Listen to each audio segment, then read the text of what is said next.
Many of the people who were involved from the beginning in this center were immigrants and arrived here in Detroit in the later part of 1960s and early part of 1970s. I myself came here in July of 1970, starting training at Henry Ford Hospital. By about mid-70s, most of us finished our training. Up until that time, we were living mostly around the hospital. At that point, I think it was Dr. Ansari who first finished his training and moved to Troy. I followed. So we were in the same subdivision. We were meeting every week just to keep up with the reading of the Quran and understanding and this. And he basically was our leader, our teacher in leading the group. We all pitched in and read about it, and we'll meet at homes, often at his home and sometimes at other homes. At that time, the families were smaller. Yeah. They were primarily the husbands and wives, and then gradually we got the little kids. We always had a thought that since a lot of population was moving outside of the city of Detroit, that we ought to have a facility. However, the story behind us gathering together really got initiated by one main factor. The street that we lived on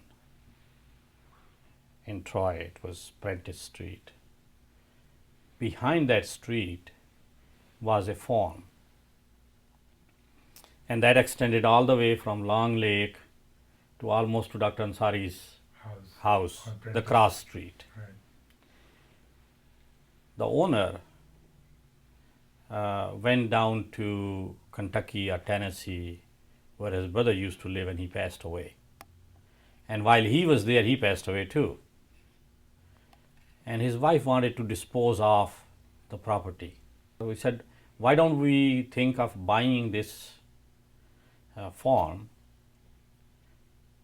and build a masjid there?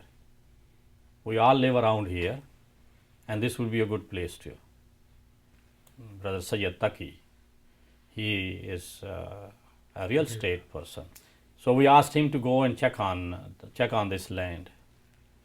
And he went to the city of Troy and found out that it was a requirement of the city to have 50 feet on each side for a public or commercial building of easement. And the total width of that whole farm was 102 feet. So we were left with 2 feet. So the idea came through, but it was not quite practical. Mm-hmm. But it initiated an interest, and everyone was very excited about it. We actually formed the organization in April of 1978. And the vision at that time was, we called it the Islamic Association of Greater Detroit, with the idea that maybe this is one center and then we'll have several other ones as the time goes by. The search for an alternate place continued, and it was in April of 1979, a year later, that we purchased this place. And the main reason to do this was, even though we thought the space was not quite large enough, is that this was Avon Township at that time. It was not Rochester Hills.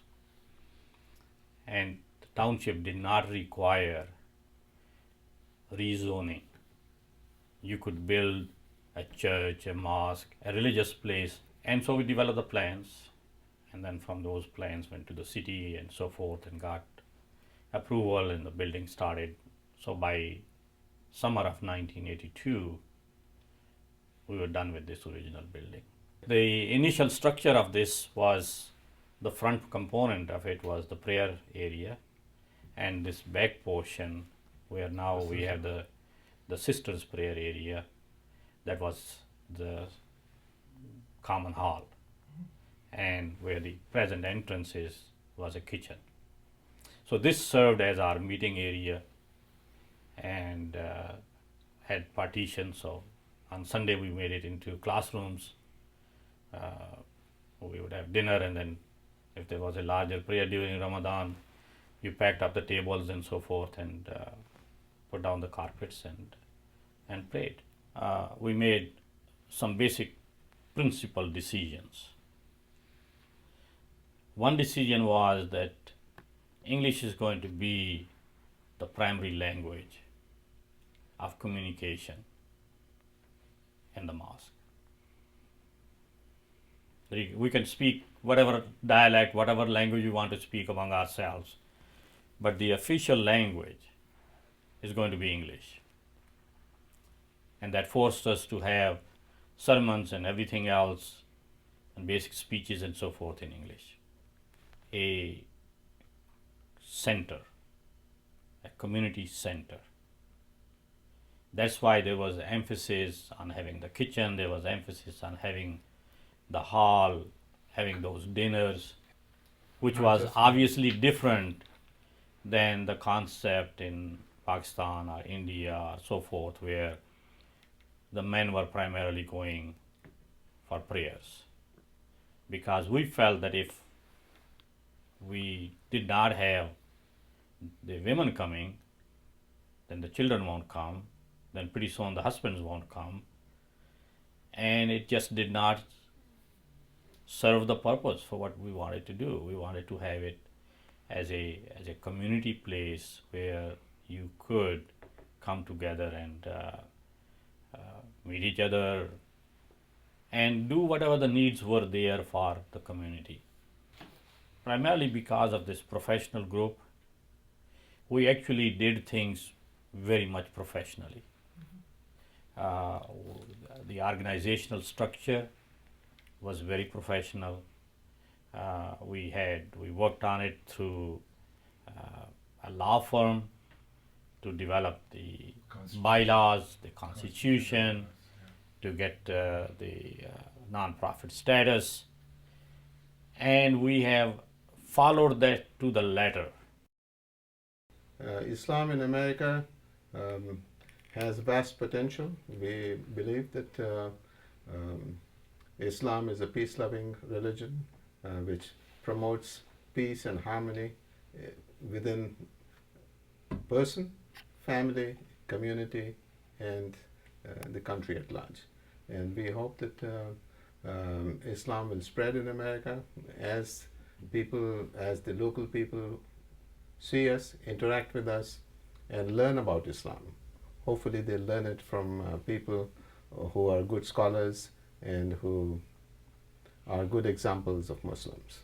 So they realize the strengths of Islam and not the negative aspects. And that is what will bring more and more